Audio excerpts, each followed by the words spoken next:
Live from downtown Detroit, home of WDIV and Click on Detroit, Local 4 News at 6 starts now. Local leaders speak out about the January 6th attack on the Capitol last year. And here in Rochester Hills, a vigil will take you here live. COVID burnout is something we heard earlier in the pandemic, but now, nearly 2 years in, it's something people are still dealing with. We talked to therapists about ways you can get through it. As hospitals continue to fill up with COVID patients, we're getting a better understanding of just how difficult it is for healthcare workers to keep up. As expected, as COVID cases increase, the number of healthcare workers getting COVID does as well. That has the Department of Defense staying a month longer than planned to help with these staffing shortages. As Nick Monticelli reports, the numbers at Beaumont paint a clear picture of why help is needed. Good evening. You may have heard by now, Beaumont says we are at a breaking point. 750 COVID patients in their hospitals and 430 of their employees out with COVID. That's why the Department of Defense says they'll keep nurses here for about 30 days longer. And note, I said nurses for a reason.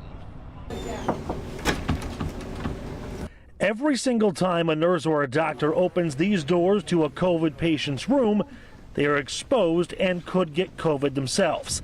That is one of the reasons that today the Department of Defense announced it would be staying at Beaumont Dearborn an extra 30 days, because right now 430 Beaumont employees are out sick. We have nurses now embedded in the emergency department as well as the critical care unit. And we have 2 respiratory therapists also in the critical care unit. The DOD is providing 6 ER nurses, 8 critical care nurses, 2 respiratory therapists, and 2 advanced practice nurses. Notice, they're all nurses. We have nurses that are going out with COVID-19 at a larger amount right now. And that is why we needed the additional nursing staff. Along with that, we've had nurses leave the profession or go to be travel nurses for various reasons that met their needs. And that is why we needed the additional nurses in our ER. This while Beaumont is begging and pleading with the public. I think the psychological toll gets greater and greater. And as Dr. Fishgrun said, I think many of us are at a breaking point right now. We really just want people to take care of themselves, get vaccinated, mask up, do all the things that I've talked about over and over again. And again, Beaumont says they're at a breaking point. You're going to see this full page ad in the newspapers over the weekend as they continue to plea for help from the public. We're in Troy. Nick Monticelli, Local 4. All right, Nick, U of M Health is being seriously impacted by COVID as well. The president says more than 500 employees are out with the virus. The World Health Organization says new COVID cases jumped 71% in just 1 week, hitting a record figure of 9.5 million cases worldwide. Oakland County is expanding testing sites with drive-through testing available in Southfield, Rochester, and Pontiac. The county will also offer booster shots to kids as young as 12 starting tomorrow. We have information on the testing and the booster appointments at clickondetroit.com. It has been 1 year since the insurrection at the U.S. Capitol, and today was a day of reflection in Washington, D.C. The day started with a speech from President Biden and Vice President Kamala Harris in Statuary Hall. It's a spot that 1 year ago was filled with supporters of former President Trump trying to stop the certification of Biden's election victory. Since then, 700 people have been charged in the attack, including 14 men from Michigan. Today, President Biden placed blame on the former president. You can't love your country only when you win. You can't obey the law only when it's convenient. You can't be patriotic when you embrace and enable lies. I did not seek this fight brought to this Capitol 1 year ago today, but I will not shrink from it either. I will stand in this breach. I will defend this nation. And I will allow no one to place a dagger at the throat of democracy. Well, here in Metro Detroit, people are taking time to reflect on the events of last January 6th. Sean Lay is live in Rochester Hills, where a vigil just wrapped up. Sean? just wrapped up a short time ago. Kimberly, I'd say about 100, 125 people here in Rochester Hills at the Veterans Memorial, looking back at what happened on January 6th at the Capitol, but also what happened here for a very brief time showed the divide that the country seems to still be in. A couple of men showing up with flags in support of President Trump and shouting some people down. People gathering in Rochester Hills to remember the January 6th attack on the Capitol a year ago. But like many in Washington, tying that brutal attack to expanding voter rights around the nation. These are the same people who turn around and introduce 39 different bills to make it harder to vote. Metro Detroit's representative in Congress taking to the Senate floor to share their thoughts on the day when they needed protection from rioters coming inside. Senator Debbie Stabenow saying the nation is now at a crossroads. Either we're going to come together as Americans, which I hope and pray we do, to defend our democracy and look back on January 6th as a painful low point in our nation's history, or we can turn over power to a mob. Senator Gary Peters pointing to the real threat of online conspiracy theories pushing people to the brink. We must do more to tackle the threat of domestic and violent extremism, especially as more and more people embrace conspiracy theories and outright lies and report that they believe that violence can be justified to get their desired political outcomes. Here at home, Representative Debbie Dingell in Taylor thanking and feeding the National Guard who were deployed to the Capitol a year ago. We can never thank them enough. It just really, thank you from the bottom of my heart. Back here live, sheriff's deputies, about 3 to 6 of them here from Oakland County, keeping a watch on this vigil. Except for some brief shouting, everything ended peacefully a short time ago. We're live in Rochester Hills tonight. Sean Lay, Local 4, back to you. Good. Okay, Sean, thank you. And you may remember these photos from 1 year ago. Representative Andy Kim of New Jersey gathering trash and debris in the early morning hours inside the rotunda. Just ahead on NBC Nightly News, Lester Holt speaks with Congressman Kim about what these moments felt like and what compelled him to clean up. What sort of reaction did you get? It was an unusual experience going through January 6th and then having that photograph the following day go all over the country. I start by saying I still believe to this day what I did was very ordinary. It was not special.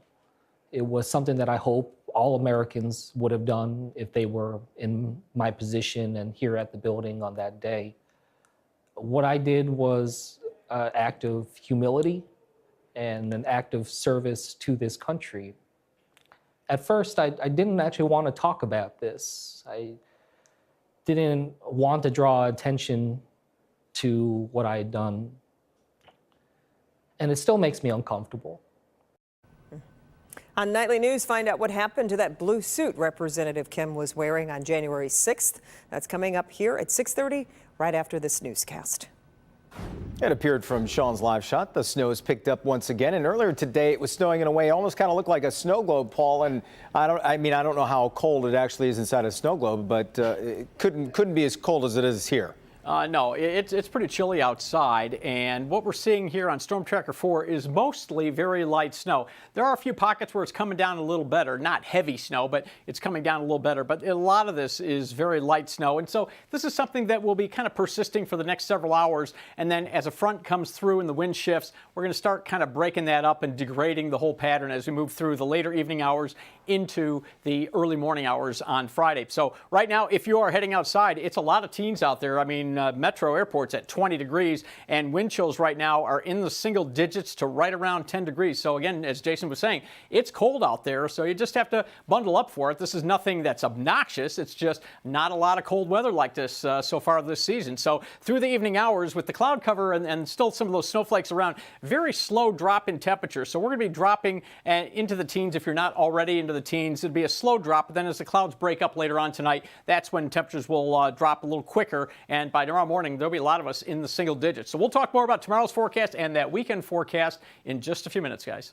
Don't forget, by the way, the Local Forecasters app has everything you need. Real-time radar. It has Futurecast, which takes what you're seeing on the radar and projects it hours into time. We even have earthquakes and hurricanes on there. Everything you need, it's free. Just go to the App Store and search under WDIV. Okay, Paul, thank you. The search begins for a new commissioner of the Detroit Fire Department. Eric Jones is leaving the department next Friday. He was appointed to lead DFD by Mayor Duggan back in 2015. Jones worked for the Detroit Police Department for 25 years before retiring in 2013. An interim commissioner will be named sometime next week. A permanent fire commissioner is expected to be selected later this year. Back in March 2020, we were all stunned as the world shut down in order to limit the spread of COVID-19. Now, nearly 2 years later, and in yet another surge of cases, many of us are simply tired of it all. Our Megan Woods joins us live with what mental health experts are saying to help you avoid, or at least try and shake off, COVID burnout. Megan? Yeah, COVID burnout is when you've reached a point where you've had enough. You're exhausted, you're frustrated, maybe you don't feel like yourself, or even depressed. Many of us experienced this early on in the pandemic, and therapists are saying they are still seeing people dealing with this.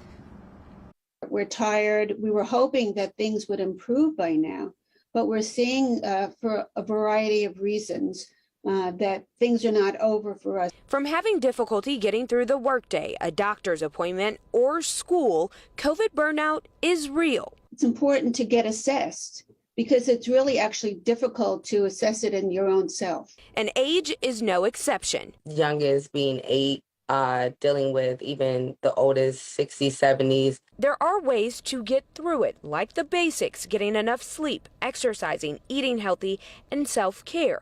Therapist Armonique Thread suggests the 5-5-5 technique.